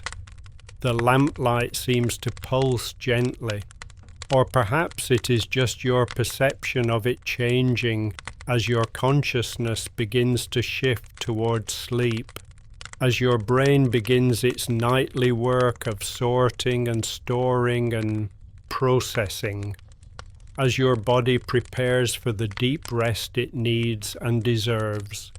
The sounds in the kitchen are becoming more distant, more muffled, as though you are hearing them from underwater or from a great distance away, as though there is a growing space between you and the world, a thickening veil through which sounds must travel to reach you. Miller's breathing, the fires crackling, the winds howling, your own heartbeat slow and steady in your chest. All of these sounds blend together into a symphony of safety, a lullaby of home and warmth and shelter, a song that has been sung in this kitchen for generations, that will be sung for generations more, that connects you to all the people who have ever sat in this chair or one like it, who have ever sought rest after work, who have ever found peace in the simple act of being warm and safe while storms rage outside. There is no need to fight sleep. There is no need to remain alert. There is nothing that requires your attention, nothing that needs your vigilance, nothing that will suffer if you close your eyes and drift away. You can let go. You can surrender to the exhaustion in your limbs and the heaviness in your eyelids and the comfort of this chair and this blanket and this kitchen and this moment. You can trust that the fire will keep burning, that the lamp will keep glowing, that Miller will keep sleeping, that Fig will keep purring, that the house will keep standing, that everything will continue exactly as it is without your conscious participation. You think of the flour on the table, of the hours you spent grinding it, of the simple satisfaction of work completed, of transformation achieved, of grain become flour, become future bread. Tomorrow you will use that flour to make bread. Tomorrow you will knead dough and let it rise and fill the house with the smell of baking, with that incomparable scent of yeast and heat and wheat that means nourishment and care and home. Tomorrow you will do whatever tasks the day requires, whatever the storm allows, whatever needs doing. But tomorrow is not here yet. Tomorrow is not now. Right now there is only this moment, this breath, this warmth, this safety, this perfect present that asks nothing of you except that you be here, that you accept it, that you sink into it and allow it to hold you. Your eyes close, and this time they do not open again. The lamplight continues to glow behind your eyelids, a warm orange gold that pulses gently with each heartbeat. That creates patterns and shapes in the darkness, swirling fractals of light and shadow that have no meaning and require no interpretation. You are aware of your body sinking deeper into the chair, becoming heavier, becoming part of the furniture, becoming rooted in this spot, in this kitchen, in this house, on this farm, as though you have always been here and will always be here, as though this moment is eternal and unchanging. Miller sighs in his sleep. The sound is perfectly content, perfectly at peace. The sound of an old dog who has found his place and is completely satisfied with it. Fig purrs on her cupboard, the vibration of it carrying through the air even though you cannot hear it, even though you only know it is happening because it always happens when Fig is warm and safe and high above the world, because it is as inevitable as sunrise, as certain as the turning of seasons. The fire crackles one final time and then settles into glowing silence. The logs having burned down to coals, those red-hot embers that will continue producing heat for hours, that will keep this kitchen warm through the night, that will still be glowing faintly when morning comes. The storm continues its white fury outside, but it is so far away now, so distant, so completely irrelevant to the warmth and peace and safety that surrounds you, that it might as well be happening on another planet, in another universe, in another reality entirely. You are safe here at Stone Creek Farm. The Bain blizzard cannot reach you. The cold cannot touch you. The darkness cannot find you. You are wrapped in warmth and light and the solid protection of stone walls and timber beams.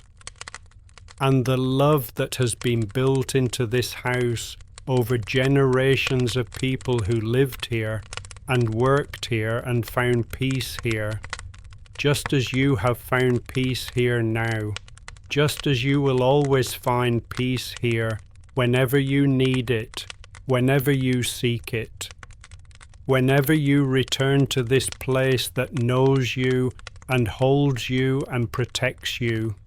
Your breathing has become so slow and so deep that there is almost no distinction between breaths, just one long continuous flow of air moving gently in and out, sustaining you without effort, without thought, without any need for your conscious participation.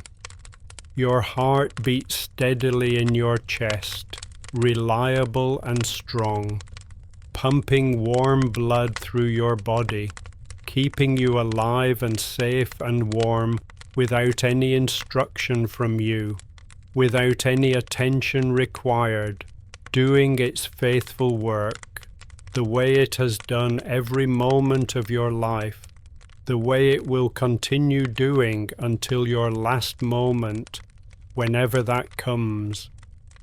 The wheat has been ground into flour, the work has been completed, the animals are all safe and warm, the fire continues to burn, the lamp continues to glow, Miller sleeps, Fig sleeps, and now you are sleeping too, drifting deeper into rest, sinking further into the peace that has been waiting for you all along, that has always been here, that will always be here whenever you need it, whenever you seek it, whenever you allow yourself to accept it. You are safe, you are warm, you are home. There is nowhere else you need to be. There is nothing else you need to do. There is no reason to remain awake, no reason to hold on to consciousness, no reason to resist the natural pull of sleep that draws you down into its gentle embrace. You can let it all go now. You can surrender completely to the rest that your body needs, to the sleep that will restore you, to the deep and dreamless dark that holds no fear, because you are protected, you are loved, you are exactly where you belong, doing exactly what you need to do, being exactly who you need to be. The storm howls on, but it is singing you to sleep now, a wild lullaby that speaks of the power of nature and the safety of shelter. That reminds you of how grateful you are for these walls and this roof and this fire and this warm chair and this heavy blanket and this sleeping dog and this purring cat and this life you have built here on Stone Creek Farm. This simple good life of honest work and deep rest, of storm and shelter, of cold and warmth, of winter and the promise of spring that will come again, as it always does, as it always has, as it always will. Deep sleep is here. It has arrived. It is wrapping itself around you like another blanket, like gentle arms, like the embrace of home itself. You can feel it pulling you down, down, down into the soft dark where there is no thought, no worry, no awareness of anything except perfect rest, perfect peace, perfect safety. Your body grows heavier and heavier, sinking deeper into the chair sinking deeper into the floor sinking deeper into the foundation sinking deeper into the earth, and you are sinking with it, becoming part of the house, part of the farm, part of the land itself. You are safe here at Stone Creek Farm. Deep sleep is here. The blizzard howls, but you are warm. The world is cold, but you are comfortable. The night is dark, but you are surrounded by light. And now, finally, you are sleeping, deeply and completely. in the warm golden kitchen of your farmhouse, while the mill sits quiet and satisfied after its work, while the flour waits patiently for tomorrow, while everything that matters is safe and protected and exactly as it should be. The lamplight flickers one last time, a gentle flutter of flame, then it steadies again, burns on through the night, keeps watch while you sleep, protects this small circle of light in the vast darkness outside. The fire glows, the wind howls, Miller breathes, Fig purrs, and you sleep, deeply and peacefully, in the warm, safe embrace of home, in the perfect rest that comes after work completed, in the profound peace that comes from being exactly where you belong, from doing exactly what you were meant to do, from living exactly the life you were meant to live. You are safe here at Stone Creek Farm. Deep sleep is here. Good night.